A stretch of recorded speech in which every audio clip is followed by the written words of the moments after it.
Saudações dermatológicas.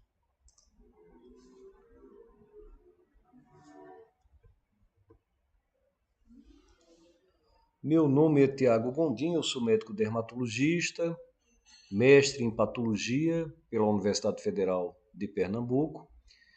Então, como sempre, começo informando sobre o segmento do Manual e Atlas de Histopatologia da Pele de Liver.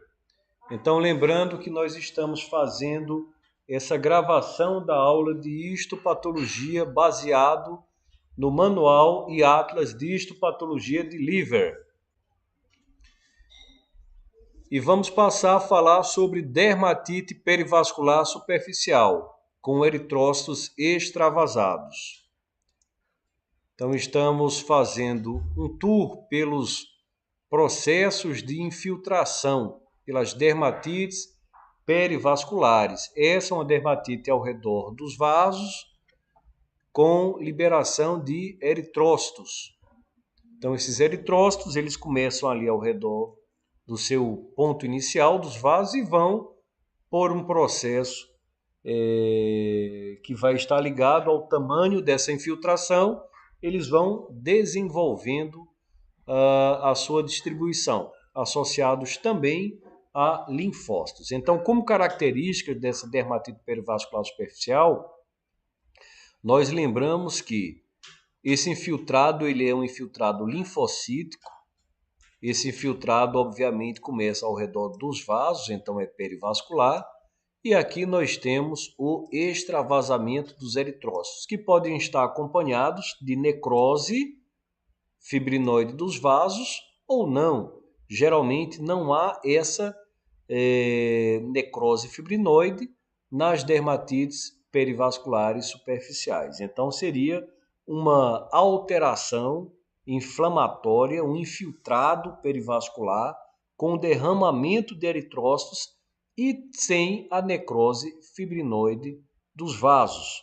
Então essa necrose fibrinoide estaria relacionada a outras patologias, outras dermatites que também podem ser superficiais e até processos de vasculites.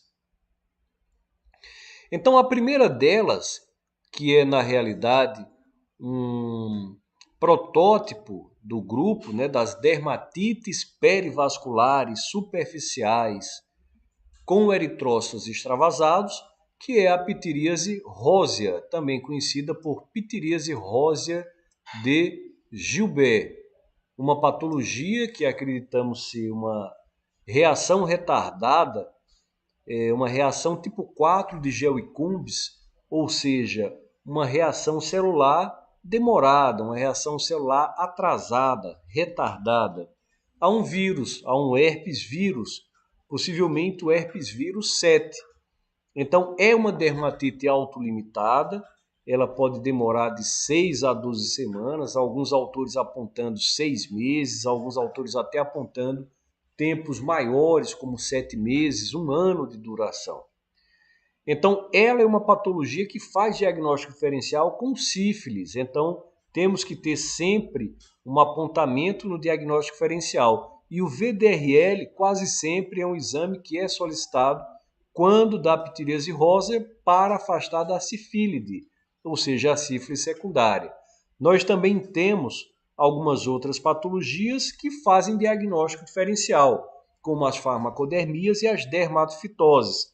Também fazem diagnóstico diferencial com a pitiríase rósea de Gilbert. Também podemos fazer diagnóstico diferencial com a pitiríase liquenoide, principalmente a pitiríase liquenoide crônica, a PLC. Em alguns casos, até mesmo com a doença de Muscha-Habermann, que vamos ver ainda nessa aula, que é a pleva, a pitiríase liquenoide e varioliforme aguda.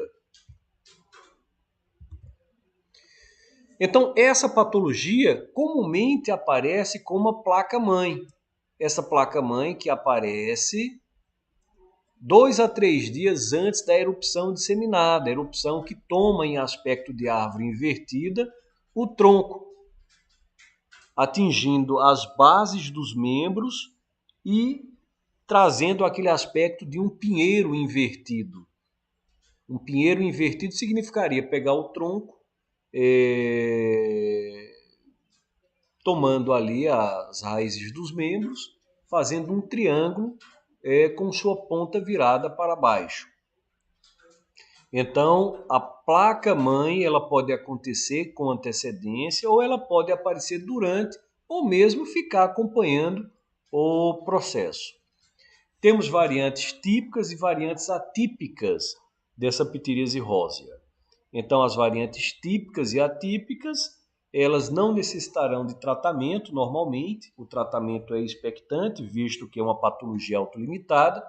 E nós temos, em algumas situações, a necessidade do tratamento antipruriginoso, onde podemos utilizar bloqueadores H1, H2, bloqueadores H1 de primeira e segunda geração e até mesmo a corticoterapia. Contudo, grande parte dessas patologias não solicita tratamento, são doenças autolimitadas. Né? Para dizer que é uma patologia não é tão frequente, hoje mesmo eu fiz o diagnóstico de uma dessas patologias. Acontece em geral no outono ou no inverno, mas pode acontecer em qualquer fase do ano. Então aqui temos algumas fases. Realmente o tipo é bem variável, mas a gente tem algumas características importantes. Por exemplo, esse aspecto anular. A gente vê aqui um aspecto anular eritematoso, descamativo, a pele fica com aspecto apergameado nessa região, uma descamação fina, furfuráceas, por vezes micácea, né, que podem ser apenas máculas com bordos mais ativos, bordos mais eritematosos, mais avivados, mas também podem ser pápulas, placas. Podemos ter, inclusive, situações como a formação de urticas ou mesmo púrpuras e vesículas, que podem ser recorrentes. O normal é que realmente a patologia ela seja autolimitada. Então, vemos aqui uma patologia de multi-apresentações de várias características. Aqui nós temos lesões em placas, né, ou máculas eritematosas, descamativas, com centro descamativos e que aí trazem diagnóstico diferencial com a sífilide, a sífilis secundária.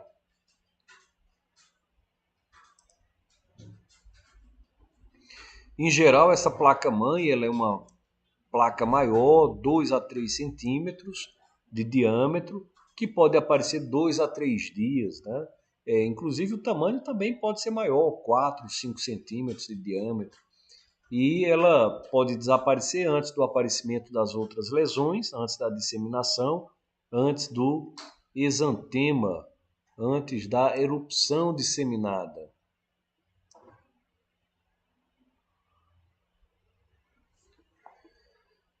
Então, as formas elas são típicas e atípicas, né?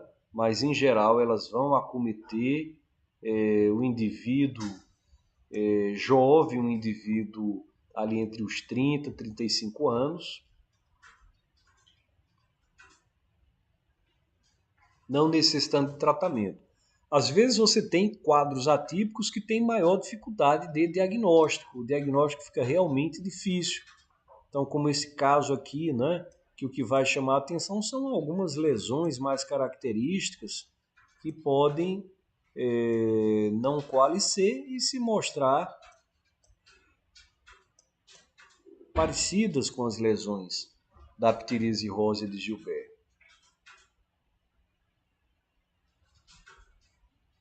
É importante essa caracterização da liquenificação em algumas situações da pele, esse apergameamento da pele, que é comum na ptiríase. Às vezes faz diagnóstico diferencial também com a psoríase gutata. Farmacodermia é uma patologia que deve ser sempre imaginada, sempre esperada quando dessa dessa hipótese diagnóstica. Então, em termos de histopatologia, o que nós temos? Então, já falamos que temos uma dermatite por uma infiltração linfocítica com extravasamento de eritrócitos. Então, temos infiltrado ao redor dos vasos, um infiltrado superficial na derme, que consiste predominantemente em linfócitos, mas a característica desse infiltrado em específico é o extravasamento de eritrócitos. Então, podemos ainda ter, isso pode acontecer, a presença também de eosinófilos e histiócitos. Eosinófilos e histiócitos. Então, essa patologia ou essas patologias, né, que tem a dermatite perivascular superficial, elas têm esse extravasamento de eritrócitos. No caso da pitiríase rosa de Gilbert, nós temos que os linfócitos eles podem invadir a epiderme. E vejam que o linfócito ele participa de boa parte dos infiltrados. Então, nós comumente chamamos de infiltrados inespecíficos quando temos apenas linfócitos. Aqui nós temos uma especificidade, que seria essa associação dos linfócitos a eritrócitos, podendo ser somados também ao aparecimento de eosinófilos e de histiócitos. Então, na epiderme, nós temos um edema entre as células, que chamamos de espongiose. Também temos um edema intracelular. Esse edema intracelular nós temos como um inchaço das próprias células. Temos uma acantose, que é o aumento da camada espinhosa, ou seja, o aumento da epiderme, é uma acantose branda, mas que pode chegar a ser moderada, e ausência ou diminuição da granulosa. Ausência ou diminuição da granulosa. A gente vai procurar, nas fotografias da histopatologia, identificar essas possibilidades. Identificar cada uma delas.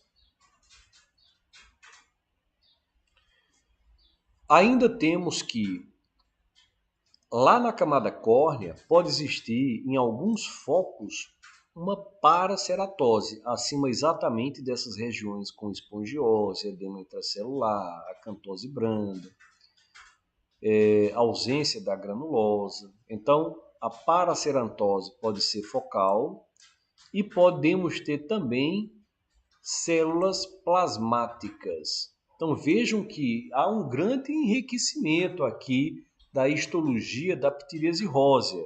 Então, em relação às células, nós podemos ter os linfócitos, os eritrócitos, as células sanguíneas, ainda eosinófilos, histiócitos e até células plasmáticas. Temos vesículas espongióticas, quer dizer, essa espongiose ela pode juntar tanto líquido entre as células da epiderme, entre os queratinócitos, que pode aparecer uma espécie de edema que vai se somando e causa a formação da clivagem com vesículas intraepidérmicas. Então, isso pode ser visualizado.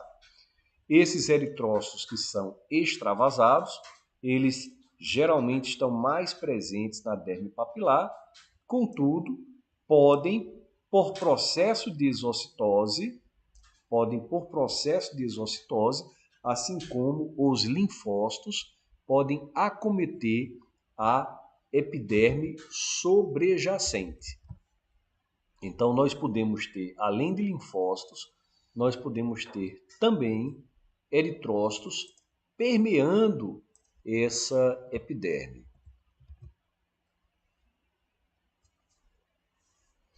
Ainda podemos ter ceratinócitos multinucleados na epiderme.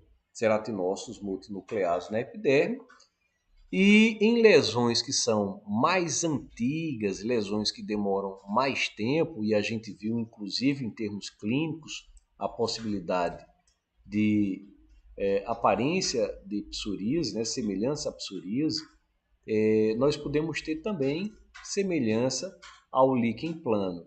E nessas situações aí nós temos a possibilidade de eosinófilos. Então diríamos que são lesões mais antigas as lesões com eosinófilos, né? As lesões que tenham a presença dessas células eosinofílicas, essas células vermelhas. Então vamos buscar algumas características que podemos ver na histologia dessa pele. Então nós temos o infiltrado perivascular superficial, então a gente vê logo aqui nessa parte superficial da derme, né, todo um infiltrado, né? De longe já vimos aqui que esse infiltrado é predominantemente em linfócitos, mas vemos aqui algumas células vermelhas, que mais próximos vamos conseguir conferir serem células sanguíneas, né? Que inclusive temos aí alguma dificuldade nessa fotografia à distância, porque terminamos por comparar e confundir muitas vezes com as fibras colagênicas. Então temos que existe um infiltrado perivascular superficial na derme. Esse infiltrado ele é rico em linfócitos, mas eles também podem mostrar eosinófilos. Também podem conter eosinófilos, principalmente naquelas lesões mais antigas que se assemelham à psoríase e ao líquen plano. Esses linfócitos, eles podem se encaminhar, bem como os eritrócitos, podem se encaminhar para epiderme. Então aqui nós temos alguns eritrócitos em epiderme,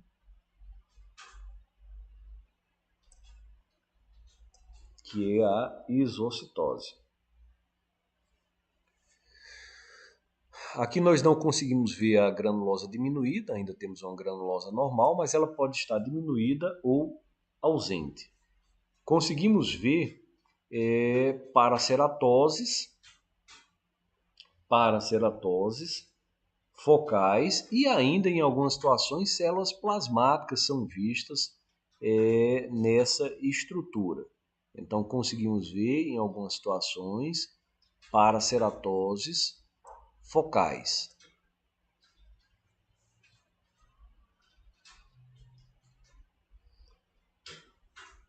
Vemos aqui à distância conseguimos ver uma certa separação, né? Um certo quantitativo de líquidos. Então isso pode ser referência à hidratação entre as células, ou seja, da espongiose.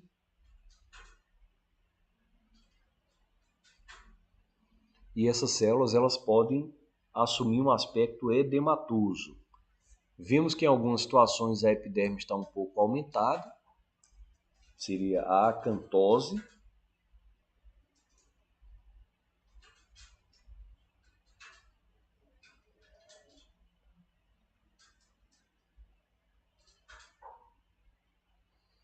Que pode ser branda ou pode ser moderada.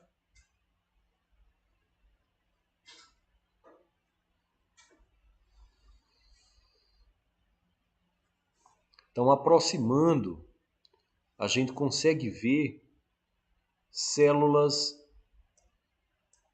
hemáticas, ou seja, hemácias, extravasando aqui na papila dérmica e algumas penetrando a epiderme.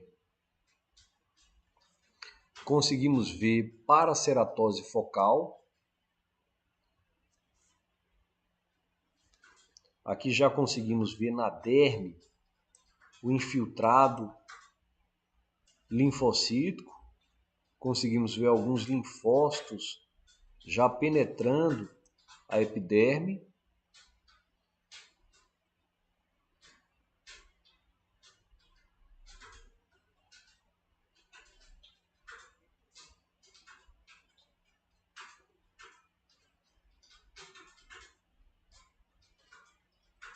Os eritrócitos se mostram extravasados, então eritrócitos saindo dos vasos em meio a um infiltrado linfocítico. Esses linfócitos vão penetrando também num mecanismo de exocitose, vão penetrando a epiderme.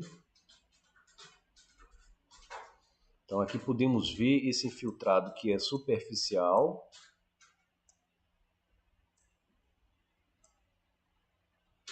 perivascular. Conseguimos ver aqui a espongiose, vimos bem aqui a espongiose, esse edema entre as células.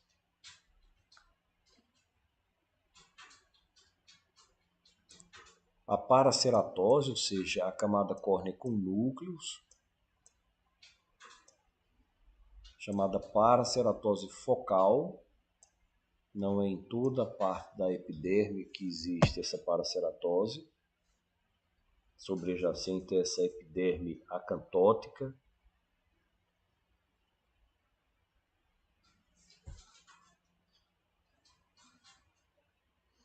Então, mais uma vez, nós observamos esse infiltrado linfocítico perivascular e superficial. Perivascular.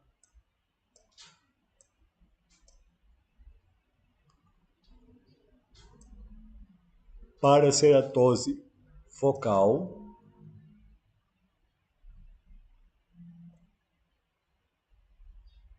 Extravasamento de células hemáticas, principalmente vistas aqui nas papilas.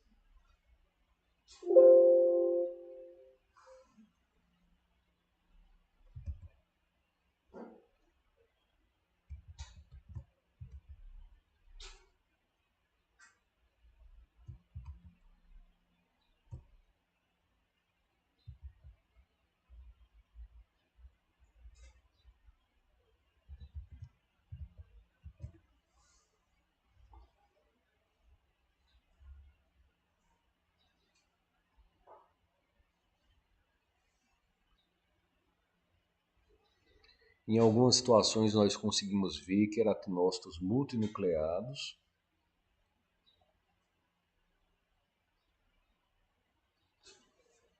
E nas lesões mais tardias, eosinófilos. Aqui nós conseguimos ver vesículas intraepidérmicas.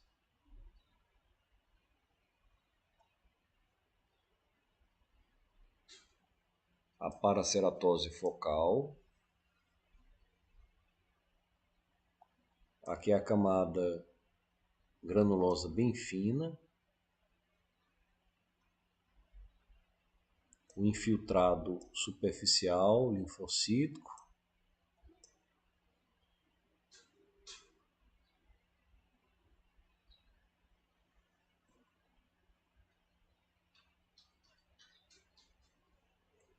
Espongiose. Acantose.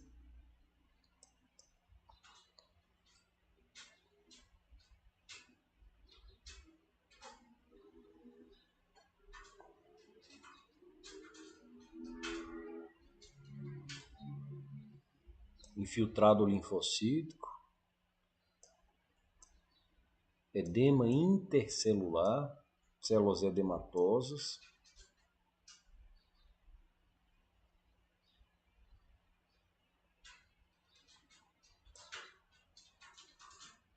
Espongiose, vesícula intraepidérmica.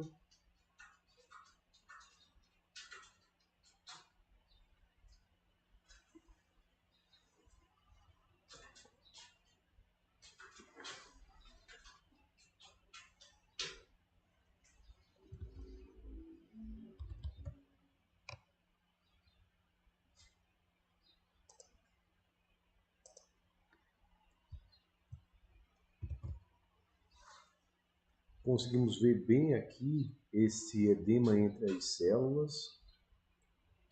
Conseguimos ver a paraceratose focal. Hemácias sendo extravasadas. Infiltrado linfocítico superficial.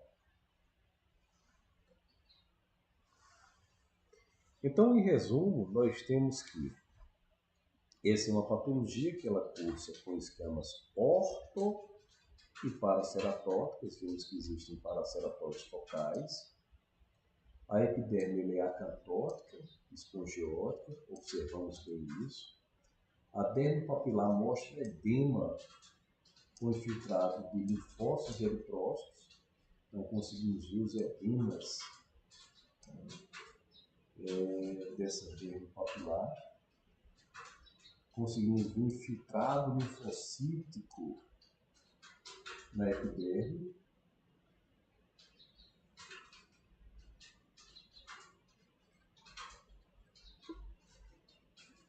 Infiltrado em torno dos vasos da derme. É importante o extravasamento de eritrócitos. A derme papilar, ela além de hemorrágica, perde essas hemácias, ela também é edematosa. Temos exostose das células mononucleares e de eritrócitos para dentro da epiderme espongiótica e acantótica. E essa paraceratose focal, que a gente chama de montículos de paraceratose.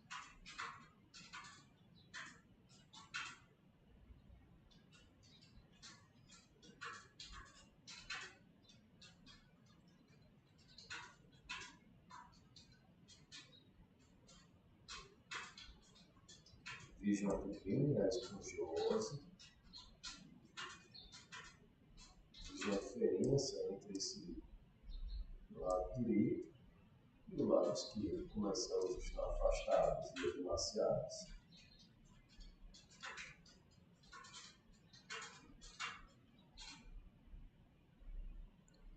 Montículo de paraceratose, paraceratose focal,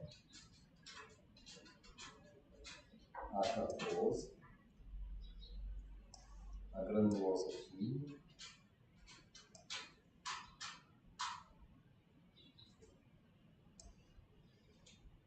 o infiltrado superficial às custas de linfócitos e alguns eritrócitos extravasados.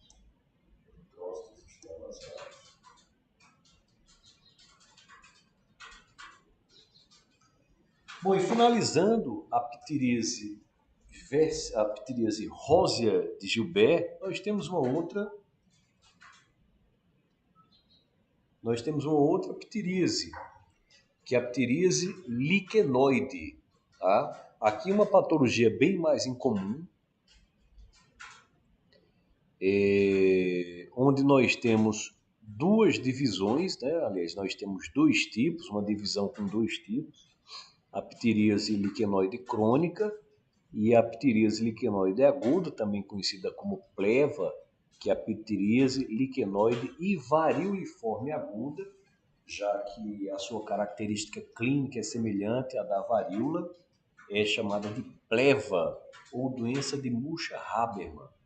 Então, a patologia crônica, ela aparece como coleções recorrentes de pápulas vermelhas castanhas, de 4 a 10 milímetros, que acometem tronco e extremidades, formam escamas e duram de 3 a 6 semanas. Já a doença de Mucha-Habermann é uma erupção que é mais extensa, acometendo tanto o tronco como as extremidades. Ela mostra pápulas eritematosas iguais às pápulas da ptiríase liquenoide crônica, contudo são mais avermelhadas do que acastanhadas.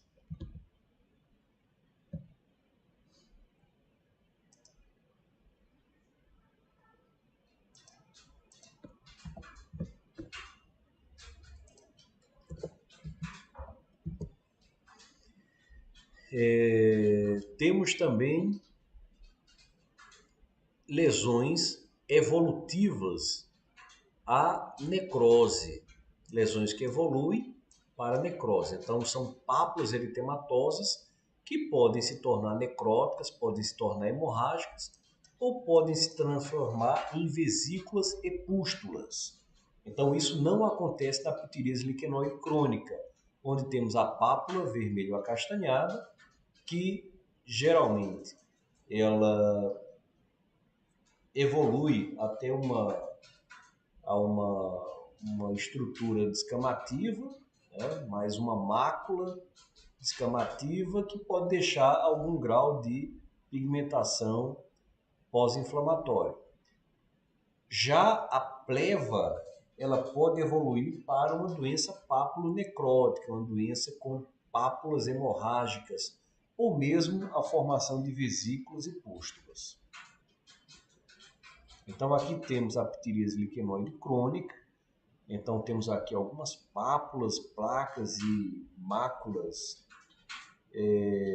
máculas mais pós-inflamatórias, algumas máculas eritematosas mais agudas, embora seja uma doença, quando eu falo aguda, a lesão, né, inicial, que evolui normalmente para a formação dessa escama. Então é a característica comum da ptiríase liquenoide crônica. Acomete o tronco,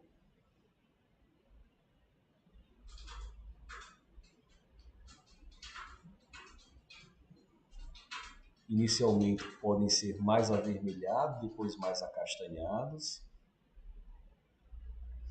E aqui nós já temos lesões papulonecróticas, lesões com formação de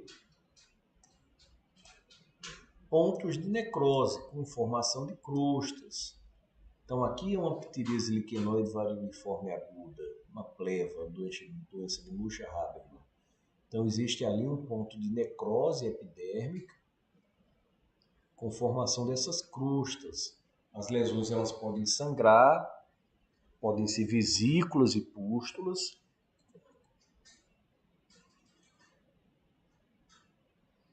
Então é uma doença bem mais ativa que a ptiríase liquenoide crônica. É a pleva, doença de Muscha-Habermann. Disseminação no tronco, nos membros. Também é uma doença autolimitada. Geralmente evolui sem deixar cicatrizes.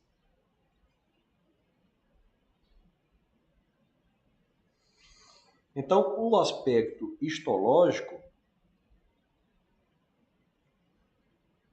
é o seguinte, dividindo as patologias em crônicas e agudas, ou seja, a crônica e a pleva. Então, lembrando que estamos falando sobre dermatites perivasculares superficiais, com linfócitos e eritrócitos. Vimos na patologia anterior a possibilidade de eosinófilos, histiócitos e até mesmo plasmócitos. Então, essa ptiríase liquenoide crônica, a PLC, ela tem um infiltrado às custas de linfócitos, o infiltrado superficial. Também pode haver a exocitose, então esses linfócitos podem penetrar a epiderme. Temos uma alteração vacuolar basal. Podemos ter uma espongiose branda. Podemos ter ceratinócitos necróticos, mesmo na ptiríase liquenoide crônica. Então, ceratinócitos que morrem, que fazem apoptose. E uma paraceratose que aqui se mostra mais confluente, menos focal. Menos focal como na ptiríase rosa de Gilbert. Aqui uma lesão mais confluente. E na derme papilar, podemos ter pequenos melanófagos que dão aquela coloração amarronzada, né? Já que é uma lesão eritêmato acastanhada.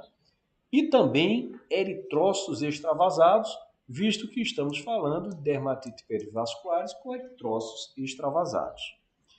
Na ptiríase liquenoide e varioliforme aguda, também temos o infiltrado perivascular superficial, às custas de linfócitos. Contudo, aqui nós temos uma característica diferente da primeira. que é a densidade desse processo inflamatório. Aqui temos uma inflamação bem mais densa, que inicia-se pela derme papilar e acomete também a derme reticular em um padrão que a gente chama de padrão em Cunha. Temos que o processo inflamatório, a infiltração linfocítica eritrocitária, ela termina por borrar, principalmente pelos linfócitos, a junção dermoepidérmica. Então, costumamos avaliar e observar que, como na ptiríase liquenoide crônica temos alteração vascular da basal, aqui também temos alteração das células basais, somados à exostose acentuada de linfócitos e eritrócitos. Então, é como se todo o padrão da patologia anterior aqui fosse acentuado. Então, temos uma acentuação dessa permeação da epiderme a linfócitos e eritrócitos, além de edema inter e intracelular. Essas características podem ser somadas, né? O edema, a exocitose, a alteração da basal, a necrose epidérmica. E aqui vimos que a pleva ela tem uma fase necrótica, papulonecrótica. Então, essa necrose ela pode advir do processo de edema intracelular, ela pode advir da própria alteração da camada basal. E temos uma paraceratose e crostas escamosas com neutrófilos, quando os casos estão graves. Então, aqui na pleva, os neutrófilos eles são sempre destrutivos. Nós temos o aparecimento de neutrófilos em casos graves. Também temos o edema de papila, o edema endotelial e o extravasamento de eritrócitos. Então vejamos aqui a característica dessa lâmina de uma ptiríase liquenoide crônica. Então temos um processo de infiltrado. Aqui até nós já conseguimos ver um borramento, embora não seja um infiltrado tão importante como a gente vê nas ptiríases liquenoides, já temos um borramento dessa junção dermoepidérmica. Então, observamos nas papilas, né, que são os locais mais frequentemente atingidos, eritrócitos extravasados.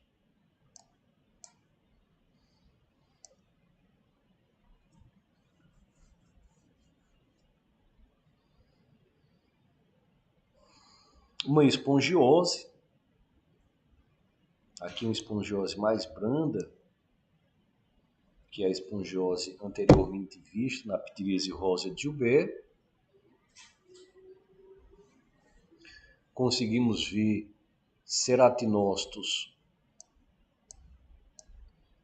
em apoptose, ceratinócitos necrosados, bastante ceratinócitos necrosados, ceratinócitos apoptóicos. Uma paraceratose, embora aqui a gente veja leve, ela é confluente.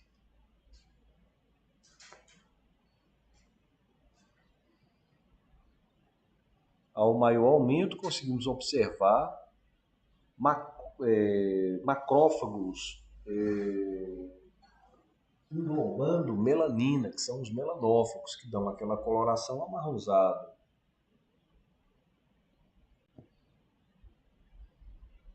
Numa fotografia mais próxima, nós conseguimos ver essa espongiose, até próximo aqui onde existe o edema na papila, com extravasamento de eritrócitos, um infiltrado linfocítico.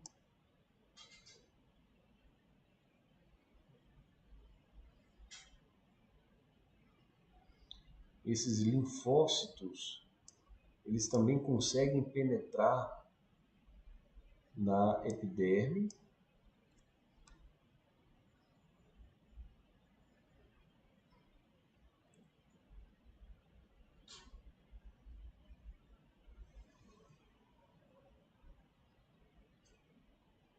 Vejam aqui o edema infiltrado em papila, o edema intercelular.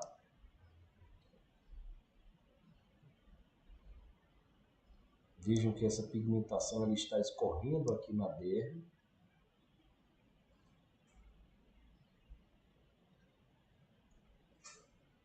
Infiltrado inflamatório com linfócitos.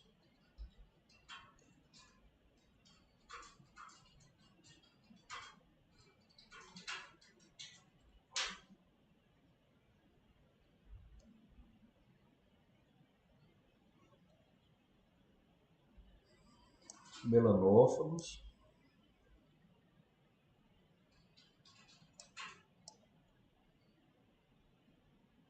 Infiltrado linfocítico.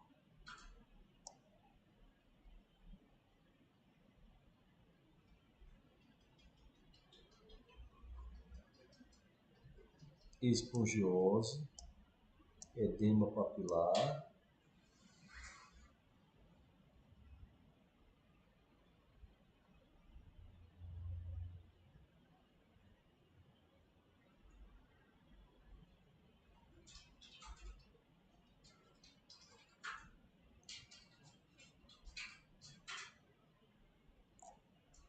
Infiltrado importante linfocítico. Aqui uma ptírise liquenoide crônica. Vejam ao redor dos vasos essa formação do infiltrado linfocítico. A papila dérmica edemaciada com infiltrado. Uma paraqueratose confluente.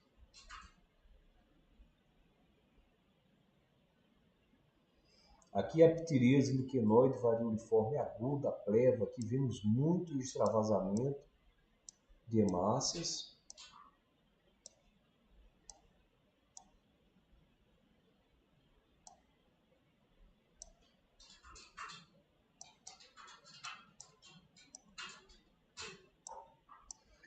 E um grande infiltrado linfocítico, um infiltrado que é mais denso, um infiltrado que muitas vezes borra essa zona de membrana basal.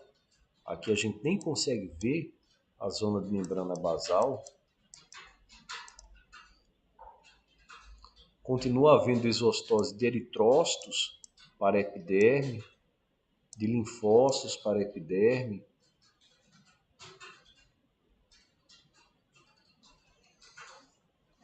Então vejam aqui os eritrócitos permeando a epiderme, linfócitos permeando a epiderme.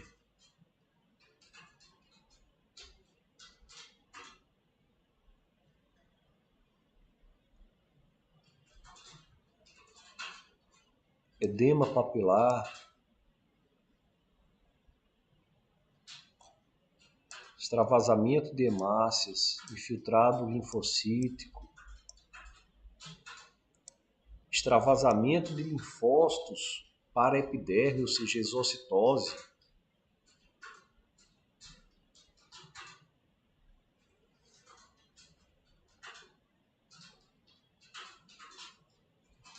Edema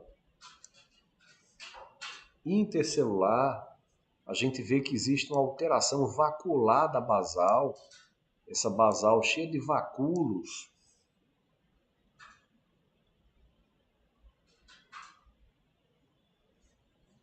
Muito linfócito e muito eritrócito permeando a epiderme. Muito extravasamento de eritrócitos junto com esse infiltrado linfocítico.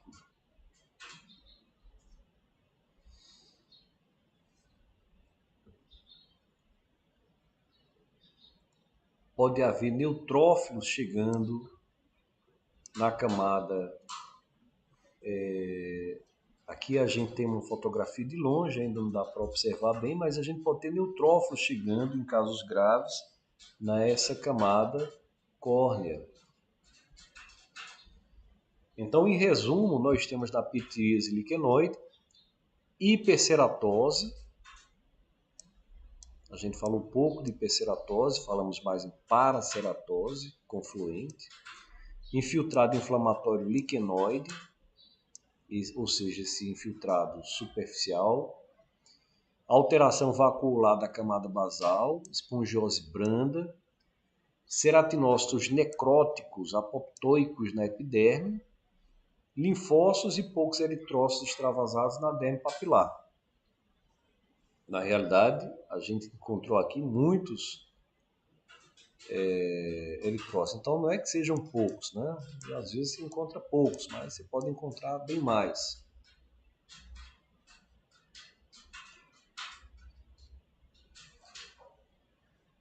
Até vou retirar esse nome poucos, para não achar que são sempre poucos.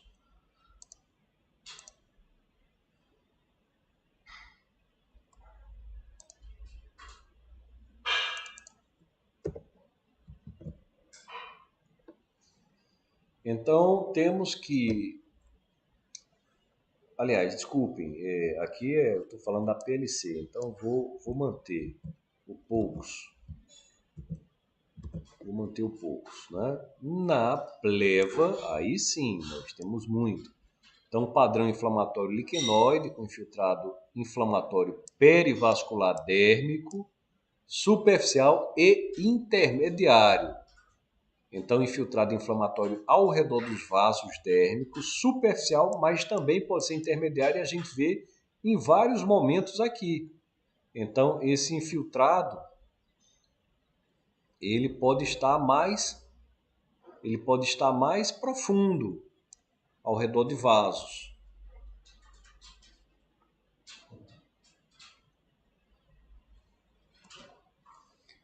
O infiltrado às custas de linfócitos com um processo inflamatório liquenoide, vários eritrócitos extravasados, acantose, ou seja, aumento da camada espinhosa, palidez das camadas superiores da epiderme, espongiose, ou seja, o edema intercelular, células apoptóicas, que são ceratinócitos necróticos, montículos confluentes, aqui confluentes de paraceratose, com possibilidade também de células plasmáticas, neutrófilos em casos graves e linfócitos na epiderme.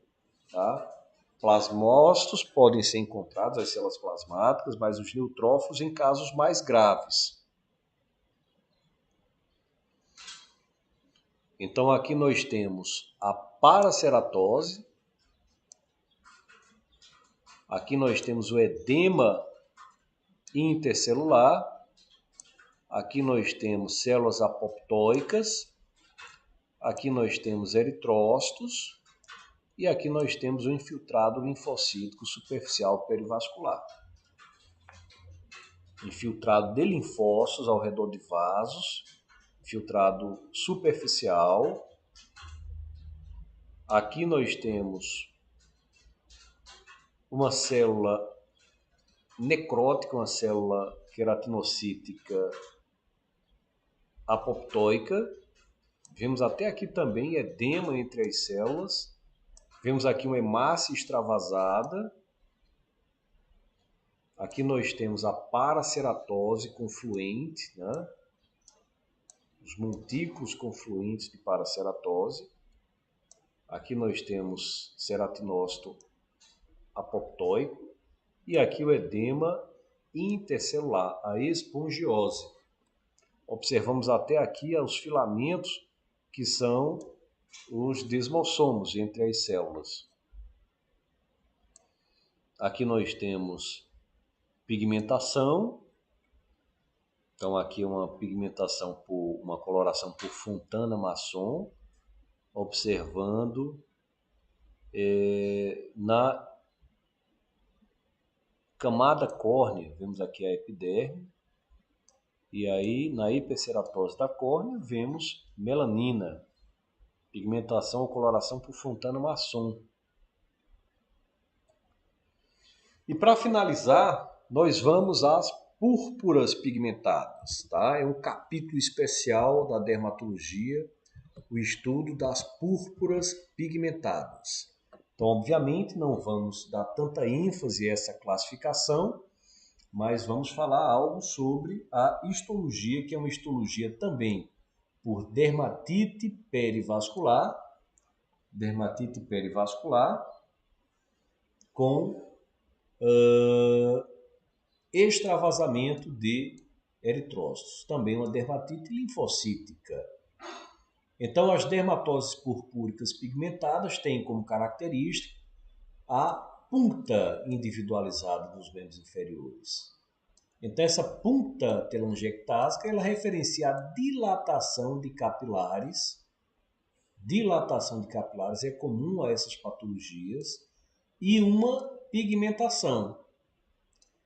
Essa dilatação termina por trazer extravasamento de hemácias e depósito de hemosiderina. As hemácias são destruídas e restam os pigmentos da hemosiderina.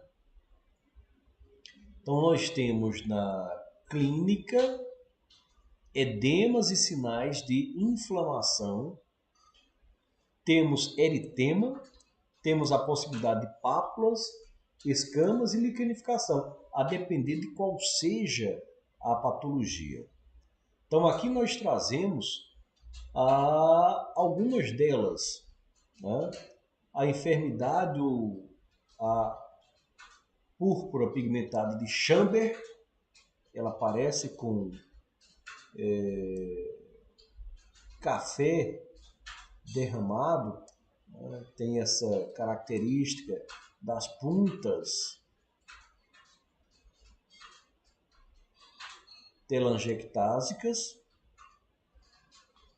A púrpura anular telangiectásica de Majoch, o líquen aureus, também uma púrpura pigmentada. Aqui nós temos Bouguereau e Blum,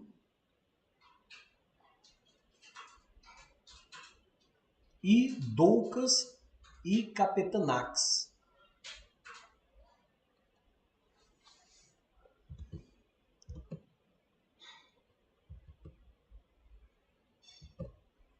Vamos também colocar, vamos prestigiar Bouguereau e Blum.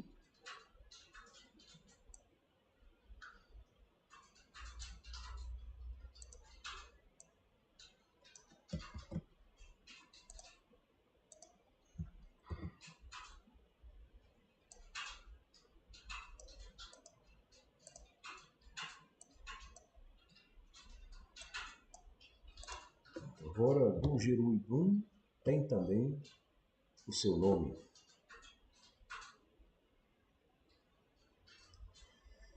Então, em termos histológicos, nós temos a chamada punta individualizada.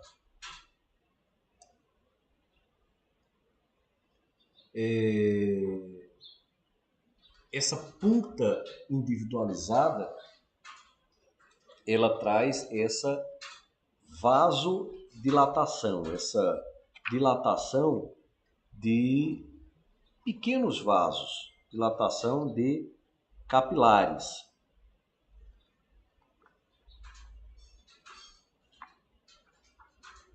Então, no processo de avaliação histológica, nós temos essa visualização. Então, obviamente, nós vamos ter um infiltrado perivascular, às custas de linfócitos, e isso vai estar limitado à derme papilar. Geralmente limitado à derme papilar. Nós podemos ter esse infiltrado assumindo um padrão em faixa.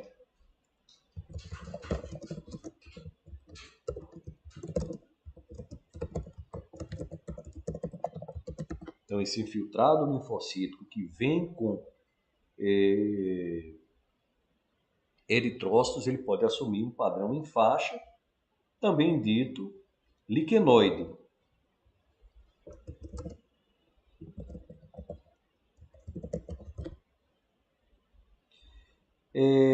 Isso pode comprometer a derme reticular em uma distribuição perivascular. Então, vimos que a distribuição pode acometer a derme papilar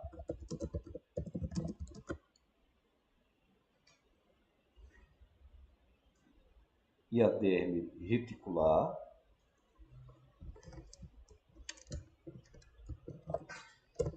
ao redor dos vasos.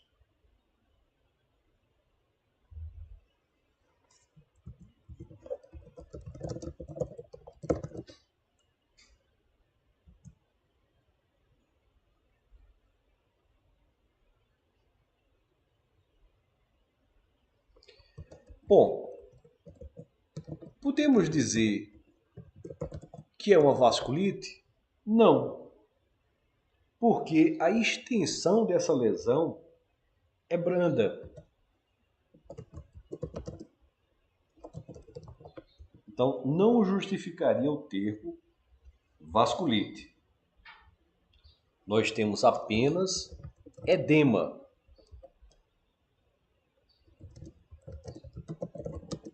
Das células endoteliais e o extravasamento de hemácias.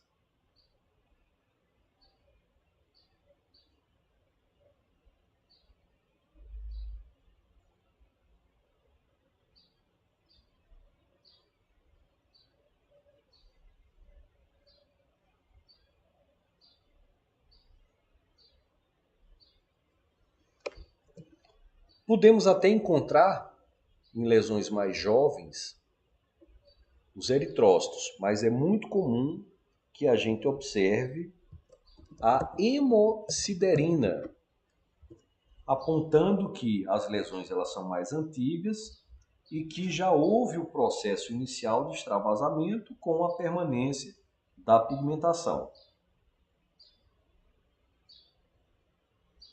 Então, esse processo inflamatório, inclusive sendo mais potente no início das lesões.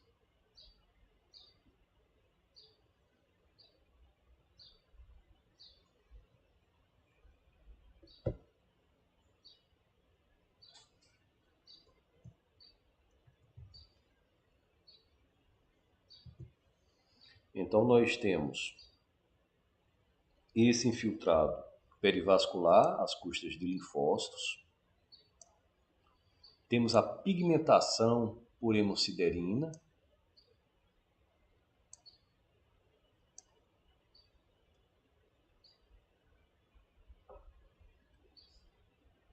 Infiltração ao redor dos vasos. Aqui, a princípio, podemos ter hemácias sendo liberadas. Esse padrão de pigmentação vai referenciar a hemosiderina.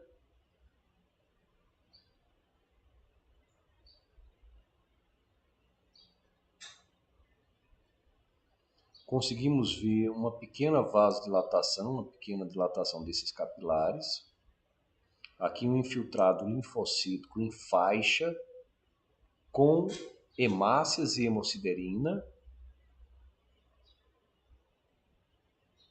Aqui o padrão liquenoide da infiltração.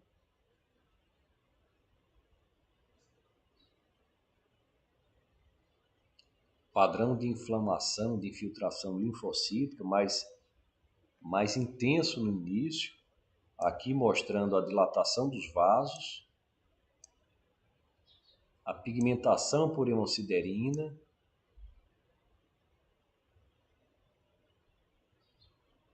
Os linfócitos. Hemácias desgastadas em hemosiderina.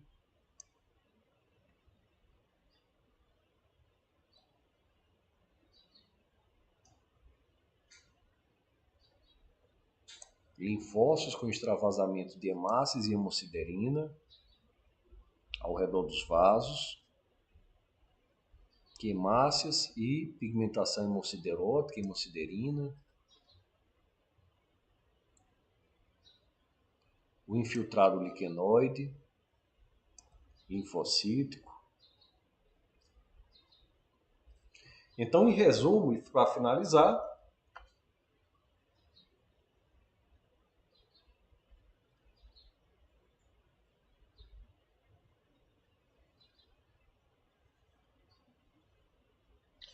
nós temos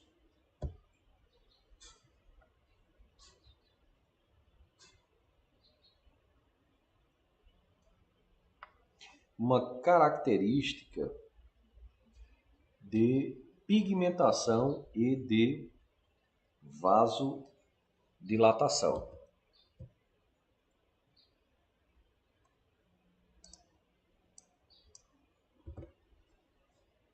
Então, uma característica que podemos observar é da formação de escamas orto e paraceratóticas, epiderme acantótica, infiltrado inflamatório, que às vezes se encontra naquele formato liquenoide, hemorragia na derme papilar, células mononucleadas na infiltração e também podemos mostrar exostose de linfócitos e eritrócitos.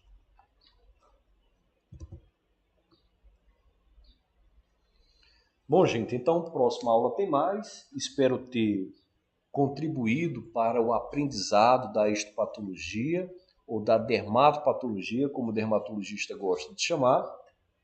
E lembrem que o dermatologista ele deve entender da estrutura 3D da pele, ele deve entender da histologia, ele deve entender da histopatologia, da dermatopatologia. Bons estudos a todos, próxima aula tem mais.